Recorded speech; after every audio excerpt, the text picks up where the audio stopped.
So this is part 2, the FAA, the DOJ, and FBI's investigation so far into Alaska Airlines 1282 of a 3-part series. So let's go ahead and get to the video. Now let's go to the FAA, and we're going to look at this SAFO, this safety alert for operators. It's not very long. We'll just read through this. Read through a little bit of it.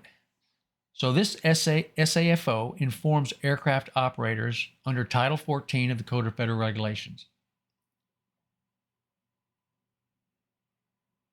This SAFO also recommends that operators perform key portions of the Boeing 737-900ER fuselage plug assembly maintenance planning document. Inspection tasks related to the 4 locations where bolt nut pin installation is used to secure the door to the airframe as soon as possible. This information is applicable to all operators under 14 CFR that operate the Boeing 737-900ER aircraft. The Federal Aviation Administration continues to evaluate data involving the mid-cabin door plug and will determine additional action as necessary. So basically, on January 6, 2024, the FAA determined an unsafe condition existing with the Boeing 737-9 MAX, and an emergency awareness directive was warranted.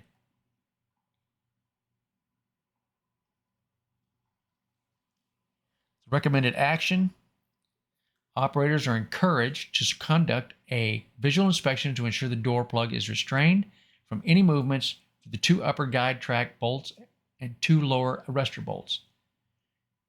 Refer to the manual. And regardless, so they also want you to let them know what you found. So they're encouraging operators to report findings to their certificate management officer, because they want to know what the condition is of all of these planes.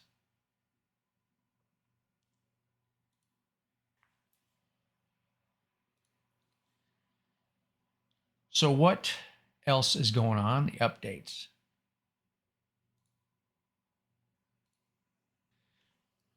So the updates are in reverse order. So let's go a little further down at the bottom. So the FAA ordered temporary grounding of the Boeing 737-9 MAX. The FAA required immediate inspections of the certain Boeing 737-9 MAX planes before they can return to service.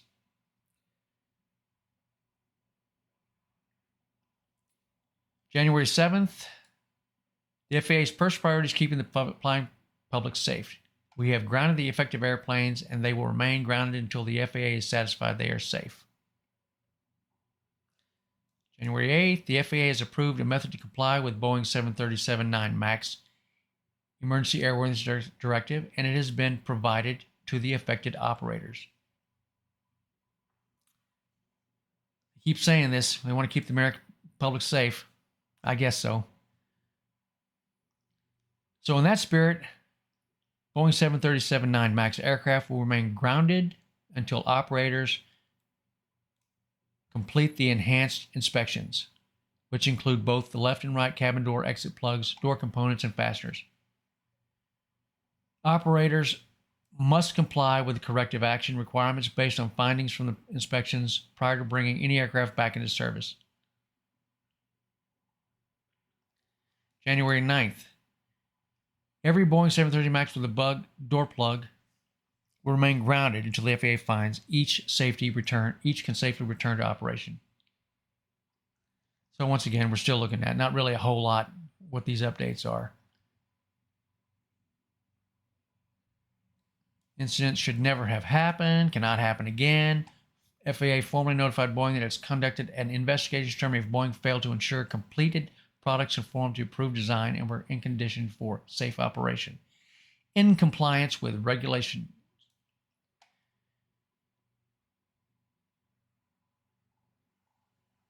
So January the 17th, after taking decisive action to ground 171 Boeing 737-9 MAX airplanes, the FAA is now investigating Boeing's manufacturing practices and production lines, including those involving subcontractor Spirit AeroSystems, bolstering its oversight of Boeing and examining potential system change. On Friday, the FAA announced requirements for a rigorous inspection and maintenance process as a new and necessary step before the FAA contemplates any further steps in the process to return Boeing 737-9 MAXs to service. The first 40 inspections that are now part of the process are not complete, and FAA will thoroughly review the data. Not much new there.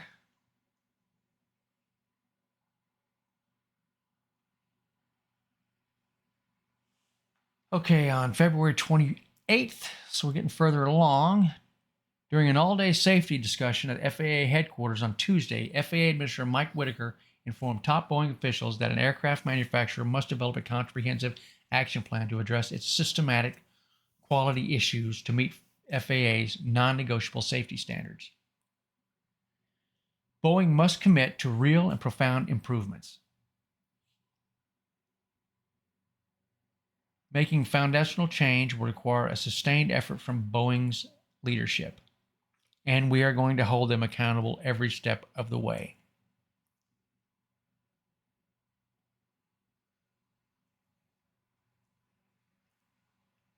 Okay. You can read all this if you want to come back and read it. Let's just look at the March 4th one. The FAA's 6-week audit of Boeing and Spirit AeroSystems prompted by the January 5th incident involving a new Boeing found multiple instances where companies allegedly failed to comply with manufacturing and quality control requirements. The FAA identified non-compliance issues in Boeing's manufacturing process, parts handling, storage, production control. The FAA providing these details to the public as an update to the agency's ongoing investigation. The audit is one of immediate oversight actions the FAA took after a left mid-cabin. Okay, so we know why they're doing it.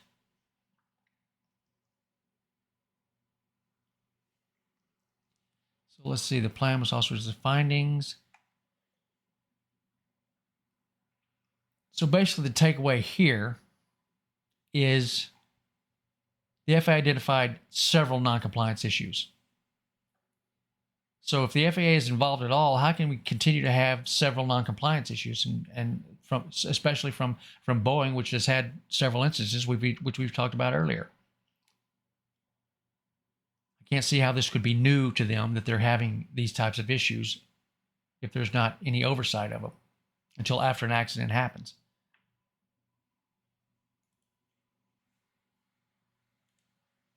Now let's go back up here because I think I skipped the final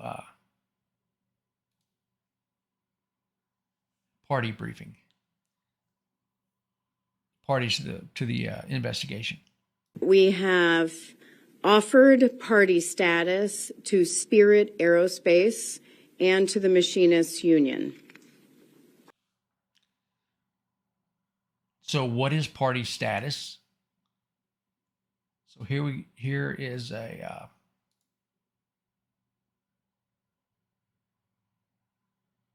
the regulation concerning party status. So it's titled under Title 49, subsection 831.11. So the ICC may designate, the ICC is the investigator in charge. Make this a little bit bigger.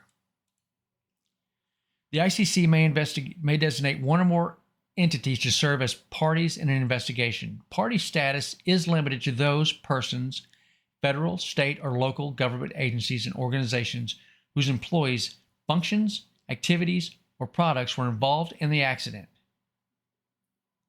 and that can provide suitable, qualified technical personnel to actively assist in the investigation.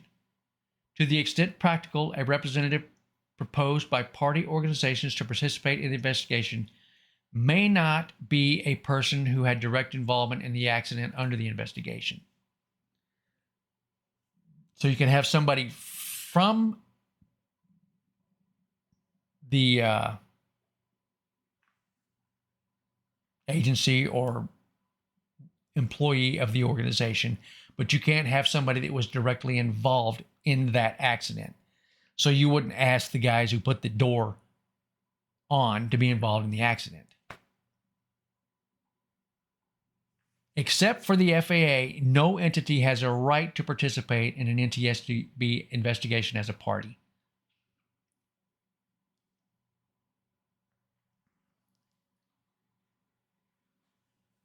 So the participants in the investigation must follow the directions and instructions of the NTSB representatives. Party status may be revoked or suspended if they fail to comply.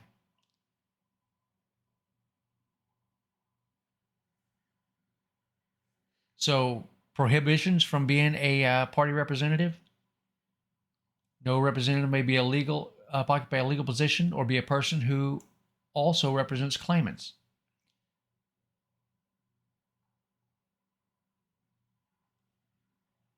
Now, once these representatives just provide information and give the NTSB things to look at and information on how things are supposed to work and what they think might have failed.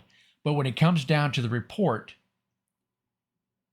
then the parties step back and the NTSB looks at all the information and comes to a conclusion on its own.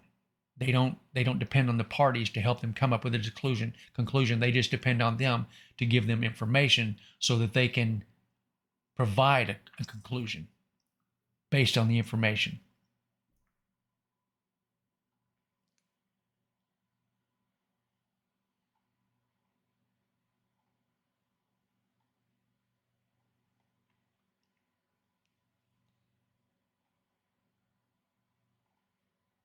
And that's about it.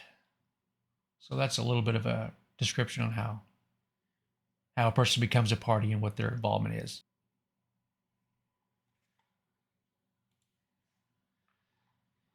So let's go back down to the Department of Justice and a criminal investigation.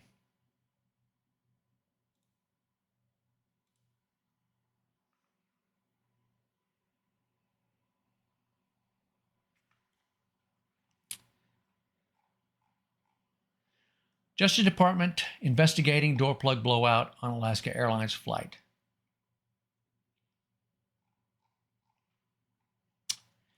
So the Department of Justice has opened a criminal investigation into the door plug blowout on a Boeing 737 MAX 9 plane during an Alaska Airlines flight in January. This was first reported by the Wall Street Journal, saying the DOJ has contacted some passengers and notified them they are potential victims in the criminal investigation. They've interviewed the pilots and flight attendants, and it's normal for the DOJ to be conducting an investigation, Alaska Airlines said. Now, of course, Alaska Airlines would say that. This is normal. Adding that it's fully cooperating and we do not believe we are a target of the investigation. And I would say that's probably true at this point in time because it looks like it's a failure of the manufacturing process. Both the Justice Department and Boeing said they had no comment. It tells you what happened with the plane.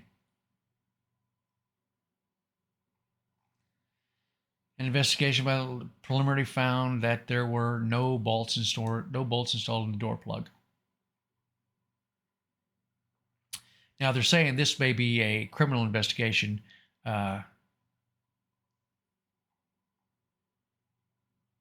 because Boeing failed because of these crashes that happened in 2018 and 2019. Boeing was ordered to pay settlement. And the government said it would drop a charge of conspiracy to defraud the U.S. after 3 years if Boeing followed the terms of the settlement. So, and according to the Wall Street Journal, Boeing could face prosecution on the original count of defrauding the U.S. if in this new case, the DOJ finds Boeing is at fault of violating the terms of the 2021 settlement. So I believe this is where this criminal investigation is coming into play. I may be wrong, but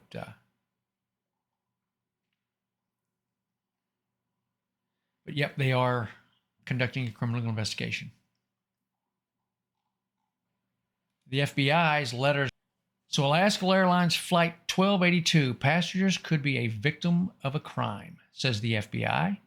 The FBI sent letters. I don't have a copy of the letter. I'd like to have one. Some say letters, some say emails. I don't know exactly what it was. FBI sent letters to passengers following a criminal investigation of door plug blowout. Passengers of the Alaska Airlines Flight 1282, which suffered a door plug blowout, received a letter from the Federal Bureau of Investigation stating that they could be a possible victim of a crime. Earlier in the month, the Department of Justice launched a criminal investigation into Boeing, which occurred minutes after the plane took off. There was no serious injuries as a result of the incident, but several passengers are suing both Alaska and Boeing after the experience. So the FBI sent letters to the passengers. The letters stated in part that the FBI has opened a criminal investigation into the incident and were sent by a victim specialist with the Seattle division of the FBI, adding, "I am contacting you because we have identified you as a possible victim of a crime." The letter also stated that the FBI cannot inform passengers about the progress of the investigation. Of course, why would they? And they go on to repeat the missing bolts, the NTSB's findings so far. The interesting thing here is records show repairs were made on September 19th, 2023 by Spirit AeroSystems personnel, employees of the company that manufactured the fuselage. Photos obtained from the Boeing floor door show the plug was closed without bolts in 3 locations. We saw that photo earlier.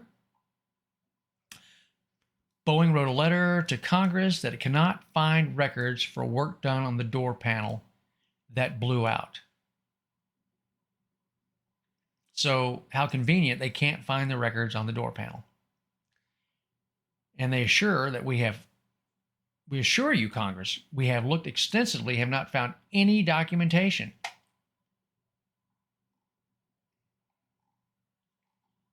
We've looked everywhere. We've covered everything. We even looked back in the closet. Nothing there.